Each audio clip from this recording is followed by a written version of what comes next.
Good morning, students. Hope you are all fine. Today we are going to learn how to write a critical appreciation of a poem. You have already learned the poem Any Woman, written by Katharine Tynan. And let us analyze that poem and learn how to write a critical appreciation of the poem Any Woman, written by Katharine Tynan.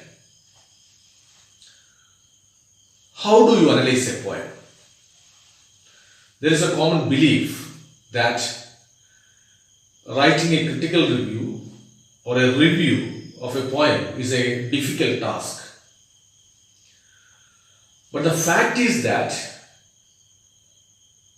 one who reads the poem thoroughly, one who spends time to go through the poem thoroughly, will be able to write a review or a critical appreciation without much difficulty.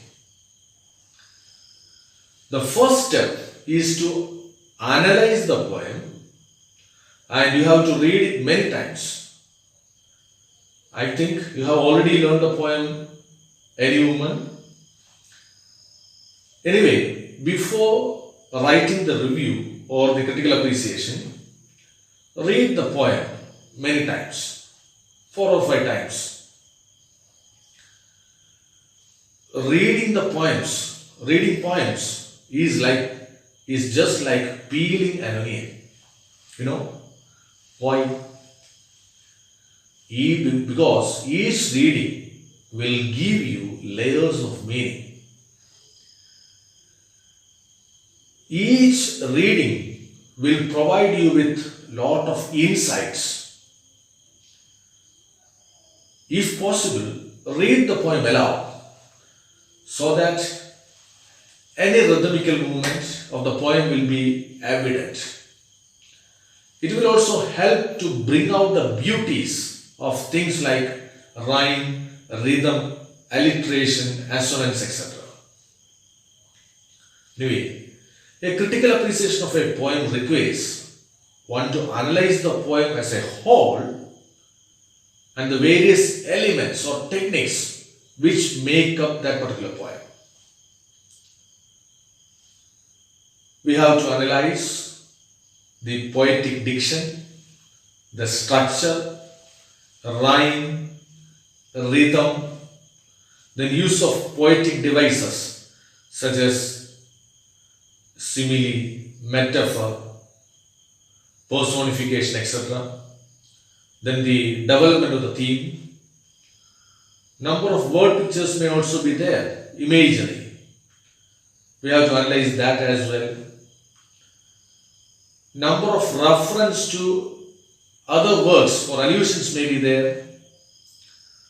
Reference to myth or other external references may be there. Then we have to analyze we have to find out the poetical language, the poetic language, the internal rhyme, the rhyme scheme, then what is the mood of the poem, the general theme of the poem, message conveyed in the poem, etc. In short, we have to analyze its meaning as well as the techniques employed in the poem. The two parts. We have to analyze the two parts. The meaning and the various techniques used by the poet. I think answering a few questions may help us to find out the various poetic techniques used in the poem as well as to find out the meaning of the poem in a very good manner. Let us take one by one. Let us learn how to analyze a poem by answering few questions. Are you ready? Okay. First of all, we have to answer the question, what is the poem about, or what is the theme of the poem? Here we are going to analyze the poem Any Woman, written by Katharine Tynan.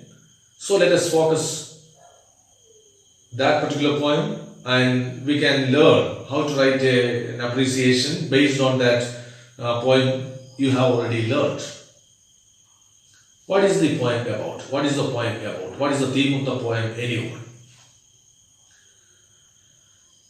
As given in the textbook itself, the poem Any Woman presents the all-embracing power of a woman to hold a family together.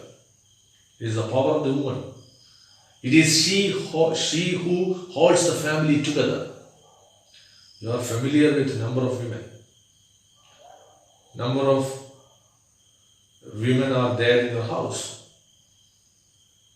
And especially you know the role played by your mother in your house, how she holds the family together. And this poem, Any Woman by Katharine Tynan, is a deeply touching poem that celebrates the self-effacing love of mothers. It tells about the care, the burden that mothers bear, how she holds the family together.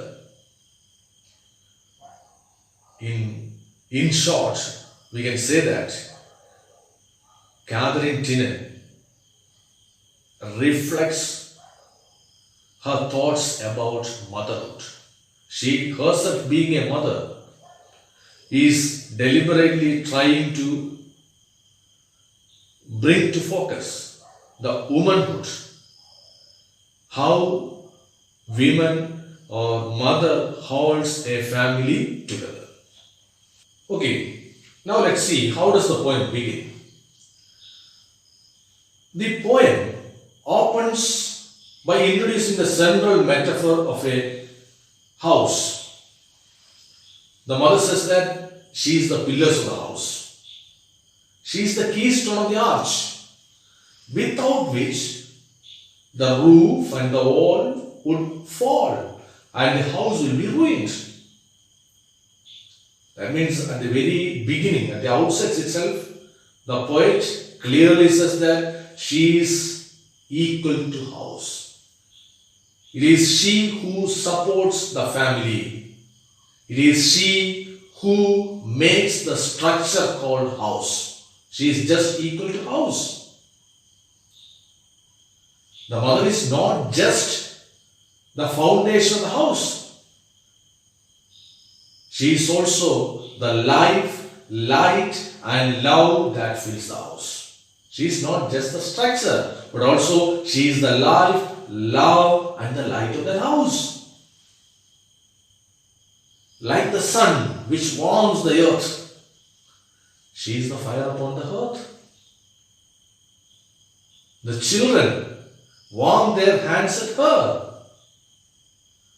Without her, the house would be cold and lifeless, and the children would not be able to thrive. They would not thrive. It is just because of her this structure called house is there. All the warmth, all the life, all the light and love that fills the house is there. It is she who fills the light, love and life. The mother is also a twist or a knot in the ring that holds the family, different strands together, the different members of the family together. It is she who holds the family members together with a knot of love. She holds the children together in the sacred ring of love. Without the knot of love, many children would have gone for a wandering and get lost. But she won't let that happen. Since she, being a good mother, All the mothers are like that. She is not just saying about herself. She is actually generalizing the concept of motherhood. It is not just she. It is applicable to all the mothers. It is the mother who holds the family together. She is just like the house. This is the way in which the poem begins. So there is no confusion. At the very outset, at the very beginning, she emphatically says that she is the house. She is the life. She is the light. She is the love that fills the house. Okay, now let's see. How does the poem proceed? If she begins like this, how does the poem proceed? When we analyze the beginning, when we write how does the poem begin and how does it proceed and how does it end, actually it makes a summary of the poem. At the very beginning itself, I told you that we have to analyze both the meaning as well as the different poetic devices used by the poet in order to write a critical appreciation. Okay, now let's continue. How does the poem proceed? The argument the poet put forward at the beginning is further elaborated in this part. The speaker, the poet, says that without the mother, there is ruin, cold, and loss. And if she is there, what will happen? Love, warmth, safety, and moral order. There will not be any lost child. The speaker makes a number of metaphorical comparisons here in this part as well, in order to say that, in order to claim her absolute physical, emotional, and spiritual importance in the family. The woman here is self-sufficient.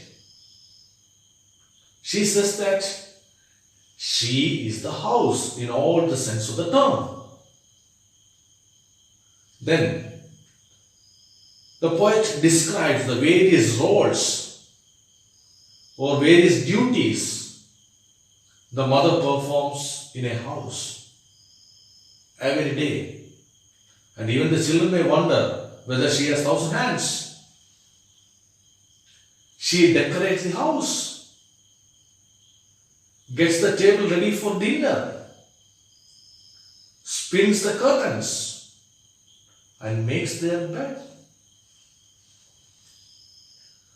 The poet here also compares the woman, the mother, to a mother bird who makes the nest, feeds the nestlings, and makes their bed with her own feathers. She also walls out the wind and cold and protects the family from all the danger. She is the wall against all danger. She is the door against all danger. It is she who protects the family from all the wind and snow that affects the family. And this is the way in which the poem proceeds. Okay, how does the poem end? Actually, the poem ends with the mother's prayer to Jesus to keep her alive till the children grow. In the last stanza, we have seen the woman epitomizes physical strength. As I mentioned earlier, she says that she is the wall against all danger. She humbly prays for the safety of her family.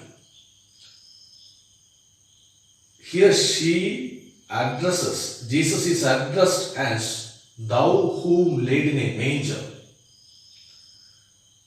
And she is making an earnest appeal to God, Jesus, thou whom a woman laid in a manger, thou whom a woman laid in a manger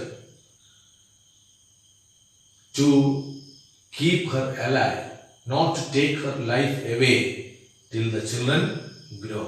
This is the way. With this prayer, the poem ends with this prayer. Now we have to discuss about the various poetic techniques used by the poet to enhance the beauty of the poem. Has the poet used any figures of speech in this poem? Okay, now let's see. What do you mean by figures of speech? Figures of speech are special language tools used by the writers or poets to make their writing more colorful. The figures of speech can add depth, detail, and even add drama to their poetry. Some commonly used figures of speech are, as you know, simile, metaphor, personification, alliteration, assonance, etc. What are the figures of speech used in this particular poem, anyone? You know, this poem is full of metaphors. The poet compares the woman metaphorically to a number of other things. The poem begins with the statement that the mother is just like the pillars of the house. I am the pillars of the house. That's a metaphorical comparison. What do you mean by metaphor? In simple English, when you portray a person, a place, or a thing as being something else, even though it is not actually that something else, still, if we are comparing something to something else, then we are making a metaphorical comparison. That's a metaphor. See, when we compare an object A with B, and we are saying A is not like B, but A is B, if we say that A is B itself, then it's a metaphorical comparison. See, for example, if I say my brother is the black sheep of the family, I am metaphorically comparing him to the black sheep. That doesn't mean that he is black or he is a sheep. Rather, I am attributing the qualities associated with black sheep to him.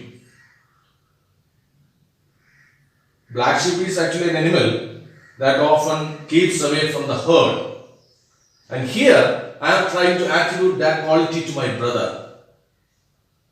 And I am not saying that he is just like that. He is that itself. He is simply the black sheep of the family. That's a metaphorical comparison. In literature, you can see a number of examples. The famous poet John Keats, in his Ode to Gratiano, metaphorically compares beauty to truth. He says that beauty is truth, truth beauty. It's a metaphorical comparison.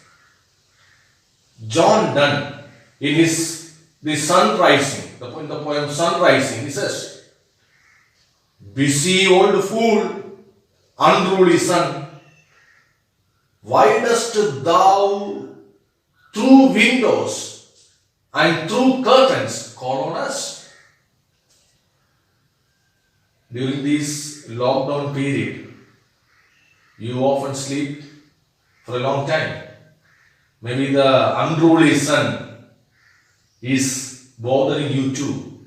Here the poet says that busy old fool, unruly sun, why are you bothering me? Why are you bothering me?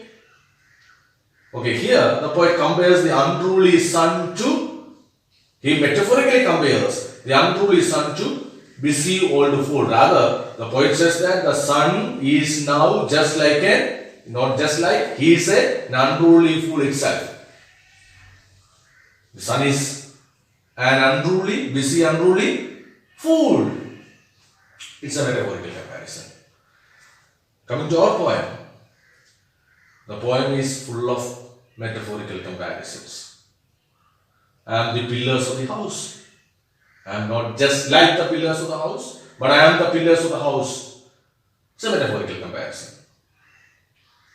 And the fire upon the hearth,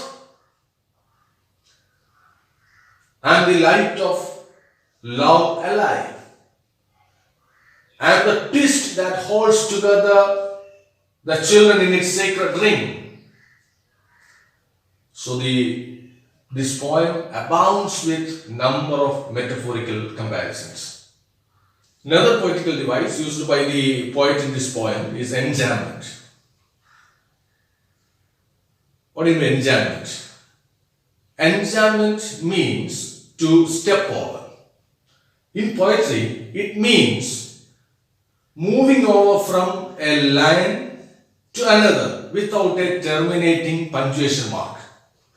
It can be defined as a thought or a sense in a line of poetry that does not come to an end in that particular line but moves on to the next line. In simple terms, it is the moving on of sense from one line to another without a syntactical break. Enjambment was usually used without a terminal punctuation mark. It is running on of thought from one line to another. Number of examples are there in literature. The world famous lines by T.S. Eliot in his Wasteland goes like this.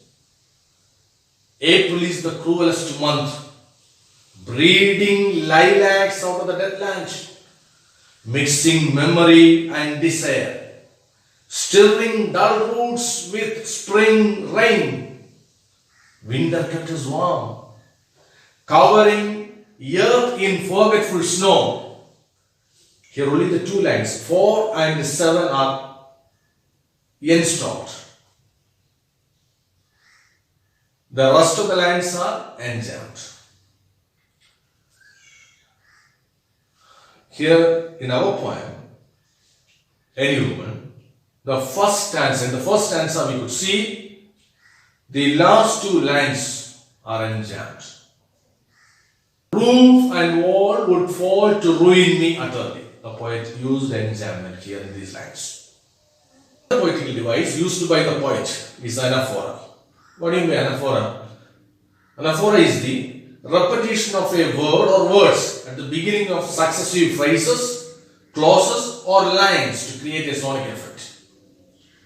It is not only used in poetry, it is also used in political speeches. We often see these kinds of anaphoric expressions in political speeches. The last class we have seen the speech by Martin Luther King Jr. It's titled I Have a Dream, and not only that I have a dream is used as a refrain, as an anaphoric expression, he also uses another thing, another expression. Go back to Mississippi, go back to Alabama, go back to South Carolina, go back to Georgia.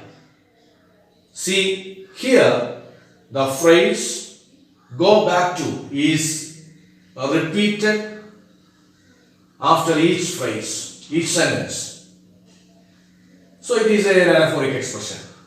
So anaphora, once again, is the repetition of word or words at the beginning of successive phrases, clauses or lines. Now let's come back to our poem.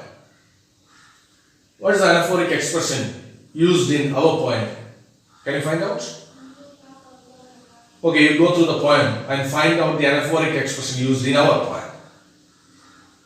Okay, now what about the poetic form and rhyme scheme? Any Woman is written in 4-line stanzas or quatrains with a strong symbol pattern of rhyme and rhythm.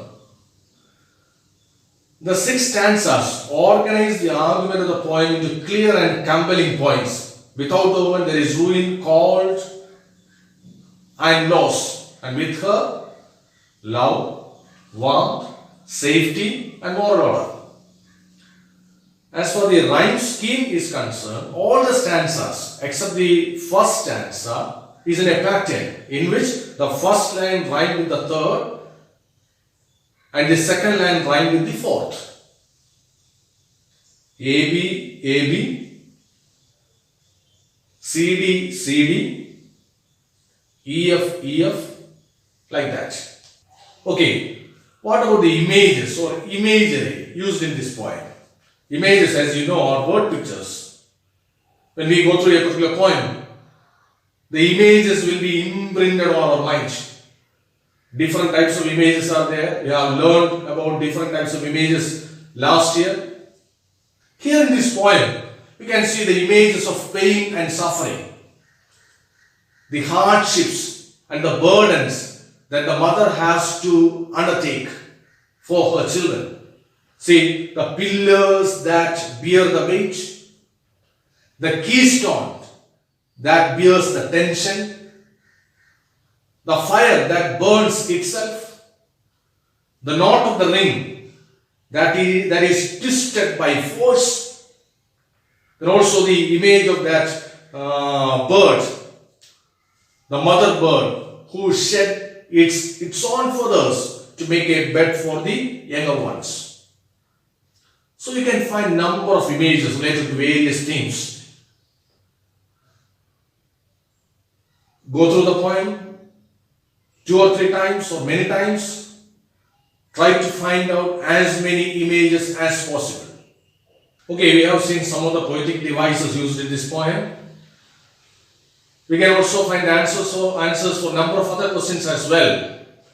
See, for example, does the poem remind you any other poem? What are the similarities and differences with that particular poem? See, the last stanza of the poem reminds us of Nisimisike's poem, Night of the Scorpion.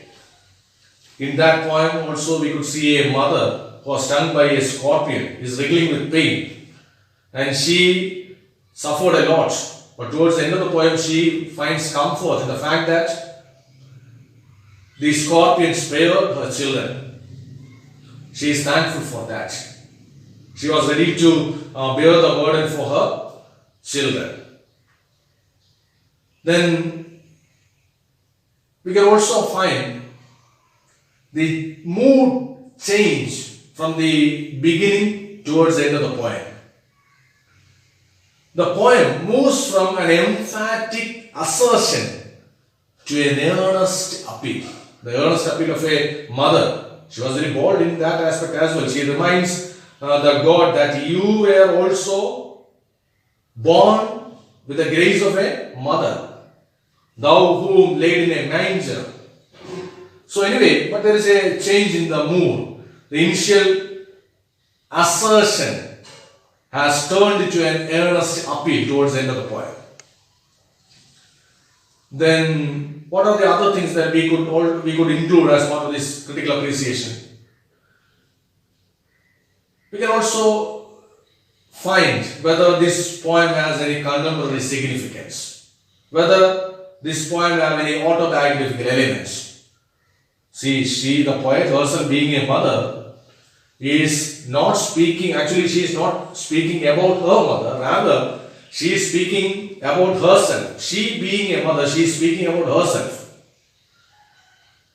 She was so proud that she is a mother, and she says that she is the house, she is equal to the house, she is everything.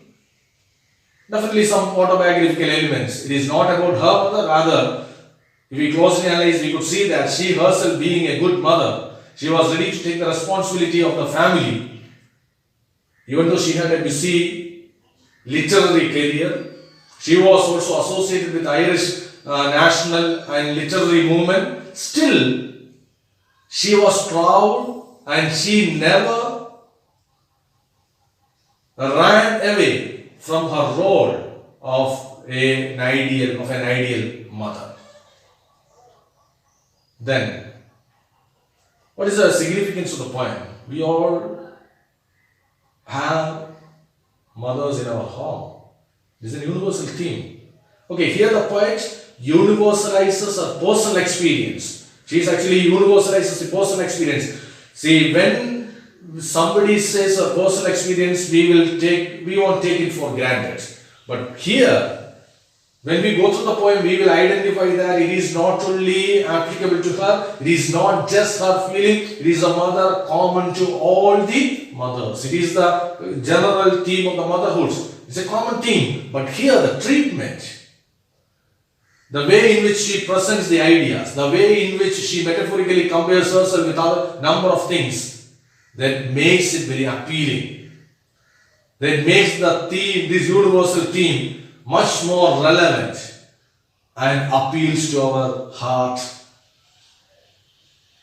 So try to answer these different questions. As I mentioned earlier, you have to make a judicious mix of the meaning and the poetic devices used in this poem.